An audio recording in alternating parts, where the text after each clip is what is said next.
Count करते हैं, अपन count करते हैं कि एक फॉरेस्ट के अंदर कितना स्ट्रेटा, 1 2 3 4 5। याद रख लेना, किसी भी एरिया में मैक्सिमम स्ट्रेटा जो होता है, किसी भी एरिया में मैक्सिमम स्ट्रेटा जो होता है वो 4 से 5 ही होता है।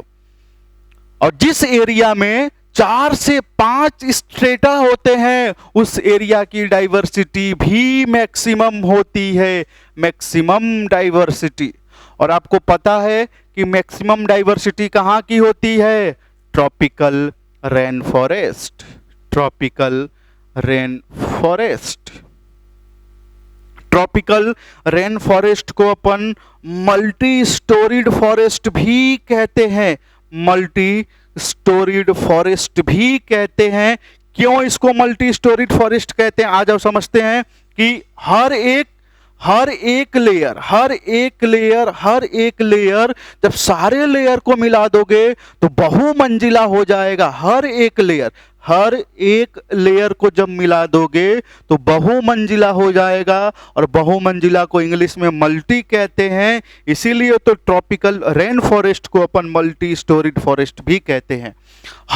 हर एक लेयर, एक स्ट्रेटा पूरे को मिला दोगे स्ट्रेटिफिकेशन कहलाएगा। और मैंने कहा कि किसी भी एरिया में मैक्सिमम स्ट्रेटा 4 से 5 ही होता है, और जिस एरिया में ये स्ट्रेटा इतना देखने को मिले उस एरिया की डाइवर्सिटी भी मैक्सिमम होती है। और किस एरिया की डाइवर्सिटी मैक्सिमम होती है? तो ट्रॉपिकल रेन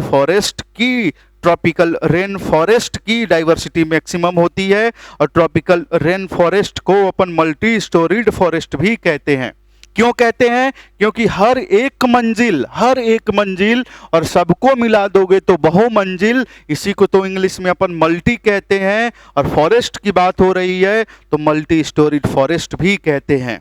क्लियर है? तो आज अपन लोग ने केवल फॉरेस्ट स्ट्रेटिफिकेशन के बारे में पढ़ा है, लेकिन एक क्वेश्चन और आता है कि अगर मैं आपसे क्वेश्चन पूछूं कि बताइए फॉरेस्ट स्ट्रेटिफिकेशन का बेसिस क्या है, बेसिस क्या है फॉरेस्ट स्ट्रेटिफिकेशन का, तो आपके दिमाग में आंसर आना चाहिए कि फॉरेस्ट स्ट्रेटिफिकेशन का बेसिस लाइट है।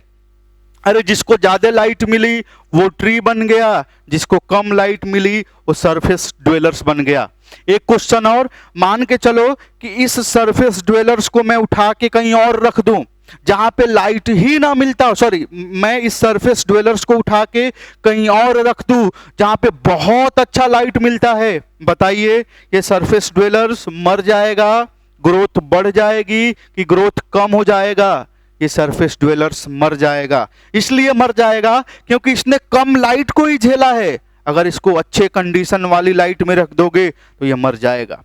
ये अपन लोग का स्ट्रेटिफिकेशन में फॉरेस्ट स्ट्रेटिफिकेशन था।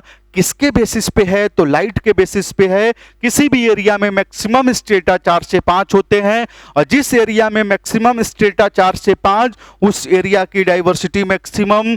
किस एरिया की diversity maximum? Tropical rain forest की डाइवर्सिटी मैक्सिमम होती है। और ट्रॉपिकल रेन फॉरेस्ट को अपन मल्टी स्टोरीड फॉरेस्ट भी कहते हैं।